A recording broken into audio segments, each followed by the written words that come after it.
ഭാര്യയും മക്കളെയും ഭീഷണിപ്പെടുത്തി അകറ്റിയതോടെ ഒറ്റപ്പെട്ട് കഴിയുന്ന ഒരാളാണ് മലപ്പുറം കിഴിശ്ശേരി സ്വദേശിയായ സിറാജുദ്ദീൻ. സംഘത്തിനുള്ളിൽ നടക്കുന്ന ആത്മഹത്യകൾ ചൂണ്ടിക്കാണിച്ചതിനാണ് സിറാജുദ്ദീനെ സസ്പെൻഡ് ചെയ്തത്. അയാൾ പറയുന്നത് കേൾക്കാം. പിന്നെ ഭാര്യനെയും കുട്ടികളെയും ഇവിടുന്ന് അകറ്റിയാണ്. അവരോട് ഇവിടെ നിൽക്കരുതെന്ന് പറഞ്ഞ് അവർ നിൽക്കുകയാണെങ്കിൽ അവർക്ക് ബാക്കിയുള്ളവരോടൊന്നും ബന്ധപ്പെടാൻ പറ്റില്ല അറിഞ്ഞ്, ക്ലാസ് പോകാൻ പറ്റില്ല അറിഞ്ഞ്, പരിപാടികളിലൊന്നും പങ്കെടുക്കാൻ പറ്റില്ല അറിഞ്ഞ്, അങ്ങനെ പ്രസിഡന്റ് അഹമ്മദ് ഭാര്യയ്ക്ക് വിളിച്ച് പറഞ്ഞു. അപ്പം ഭാര്യ എന്നോട് പറഞ്ഞു, ഇങ്ങനെയാണ് ഇപ്പം എനിക്ക് കിട്ടിയ ഓർഡർ, ഞാൻ എന്താ ചെയ്യുക വെച്ച്. ഞാൻ പറഞ്ഞു ഭാര്യനോട് ഭാര്യൻ്റെ ഇഷ്ടം ഭാര്യയ്ക്ക് നടത്താൻ സ്വാതന്ത്ര്യം കൊടുത്ത്. അങ്ങനെ ഭാര്യയും എൻ്റെ ചെറിയ മരുമോള് അവരും പിന്നെ ആ വീട്ടിൽ പോയി. മൂത്ത മരുമോളെ വീട്ടിലും പോയി. എല്ലാവരും ഇവിടെ ഉണ്ടായിരുന്നു. ഇവിടെ പാട്ടും ഡാൻസും ആയിട്ട് കഴിഞ്ഞ ഒരു വീടാത്, വളരെ ഹാപ്പി ആയിട്ട് കഴിഞ്ഞ വീടാണ്. അതിപ്പോൾ അവിടെ കുലുമാലായി. അപ്പം ഞാൻ ഒരൊറ്റപ്പെട്ട് ഇങ്ങനെ ജീവിക്കുക. ജ്യേഷ്ഠൻ്റെ ചെറിയ മോൻ ഇപ്പം സസ്പെൻഡിലാണ്, ഇപ്പം ഉള്ളത് ബോംബെയിലാണ്. എന്താ അവിടെ കാട്ടിക്കൂട്ടണമെന്ന് എനിക്കറിയില്ല. ഏകദേശം ഒരു 6 മാസമായിട്ടുള്ളൂ എൻ്റെ ഉമ്മ മരിച്ചിട്ട്. അപ്പോൾ ഇവരെ ഈ ബ്രിസ്റ്റിൻ്റെ ഇത് വരെ ഞാനന്ന് സസ്പെൻഡിലാണ്, പക്ഷെ ഭാര്യ മക്കളും എല്ലാവരും ഇവിടെ തന്നെയാണ്. പക്ഷെ ഉമ്മ മരിച്ചപ്പം ആകെ 3/4 മണിക്കൂർ അതിനുള്ളിൽ നിർത്തിയിട്ടുള്ളൂ. ആ 3/4 മണിക്കൂറിൻ്റെ ഉള്ളിൽ ഇങ്ങോട്ട് ആ മയ്യത്ത് കാണാമെന്ന പോലെ വലുത്തടുത്തൊക്കെ ഞാൻ കാരണം. ഞാൻ അവിടെ പോയി ആ ശേഷക്രിയയിൽ പങ്കെടുക്കേണ്ട ആളല്ലേ ഞാൻ. പക്ഷെ അതിന് എനിക്ക് അനുവാദമില്ല, എനിക്ക് അവിടെ ചെല്ലാനും പറ്റില്ല. ചെന്നാൽ മറ്റുള്ളവരെന്തിനൊക്കെ ഉപദ്രവിച്ചാൽ എനിക്കൊന്നും പറയാനില്ല. സസ്പെൻഡ് ചെയ്ത ആൾ എന്തിനാണ് ഇതുകൊണ്ട് വന്നു ചോദിച്ചാൽ എല്ലാം ചെയ്തു പോയാൽ ഞാൻ കൊള്ളേണ്ടി വരും. രാവിലെ 8 മണിക്കാണ് ആ മയ്യത്ത് സംസ്കരിക്കണത്. ഈ 8 മണി വരെ ഞാൻ ഇവിടെ ഉറക്കം വെച്ച് കാത്തുനിന്നു. ഒരു വിളി കിട്ടുമല്ലോ, ഉറങ്ങാതെ ഞാൻ കാത്തുനിന്നു. അതിൻ്റെ വേദന എത്രയെന്ന് അറിയങ്ങളേ.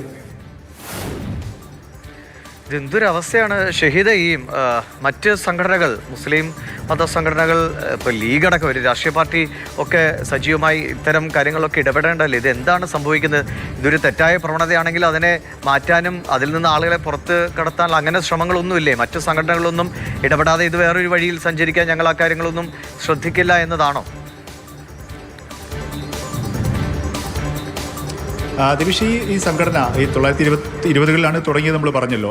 അതിന് പിന്നാലെ തന്നെ കേരളത്തിലുള്ള പ്രമുഖരായ സംസ്ഥ ഉൾപ്പെടെയുള്ള മറ്റ് മുസ്ലിം സംഘടനകളെല്ലാം ഈ സംഘടനയെ തള്ളിപ്പറഞ്ഞതാണ്. അതായത് ഇത് വിശ്വാസത്തിന് പുറത്താണ്, അതായത് ഇസ്ലാമിക വിശ്വാസധാരയ്ക്ക് തന്നെ പുറത്താണ്, അതുകൊണ്ട് ആരും അതുമായി ബന്ധപ്പെടരുത്, അതിനോട് സഹകരിക്കരുത് എന്നൊക്കെ പറഞ്ഞ് ആ തരത്തിലുള്ള ഒരു ഈ മാറ്റി നിർത്തൽ ഈ സംഘടനയൊക്കെ നടത്തി കഴിഞ്ഞതാണ് എന്നുള്ളത് നമ്മൾ അവരോടൊക്കെ ബന്ധപ്പെട്ടിരുന്നു. അത് ആ തരത്തിലുള്ള നിലപാടാണ്, തങ്ങൾ നേരത്തെ അത് പറഞ്ഞതാണെന്ന് ആണ് അവർ വ്യക്തമാക്കുകയും ചെയ്തു. പക്ഷേ ഇതിനകത്ത് നടക്കുന്ന ഈ തരത്തിലുള്ള ഇതിൽ അംഗങ്ങൾ നേരിടുന്ന വലിയ മനുഷ്യാവകാശ ലംഘനങ്ങളും ചൂഷണങ്ങളും ഒപ്പം തന്നെ മാനസിക സംഘർഷങ്ങളൊന്നും ഈ രീതിയിൽ ഞാൻ മനസ്സിലാക്കുന്നിടത്തോളം അത് ആ രീതിയിൽ പുറത്തേക്ക് വന്നിട്ടില്ല എന്നുള്ളത് തന്നെയാണ്. അവരാരും അത് അങ്ങനെ പറയാനും തയ്യാറായിരുന്നില്ല.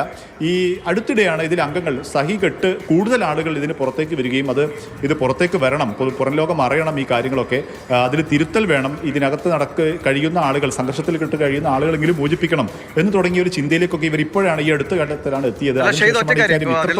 വരുന്നവർക്ക് അല്ലാത്ത മുസ്ലിം മത വിശ്വാസവുമായി ജീവിക്കാനുള്ള ഒരു സാഹചര്യം കിട്ടില്ലേ? തീർച്ചയായും അത്തരത്തിൽ അങ്ങനെ പൊതു മുസ്ലിം ധാരയുമായൊക്കെ ചേർന്ന് പ്രവർത്തിക്കുന്നതും ജീവിക്കുകയും ചെയ്യുന്ന ആളുകളുണ്ട്.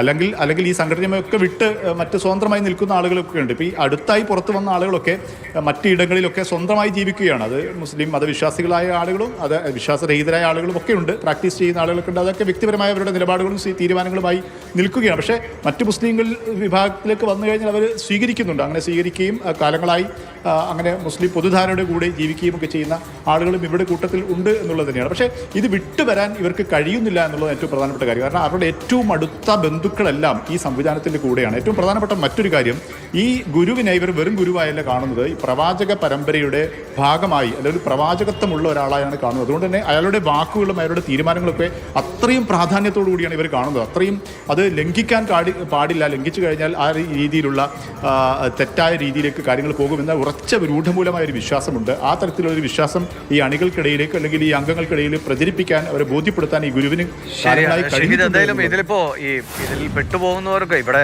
ഇത് നിയമവും നീതിയും ഒക്കെ ഉള്ളൊരു നാടാണ്, സമൂഹമാണ്.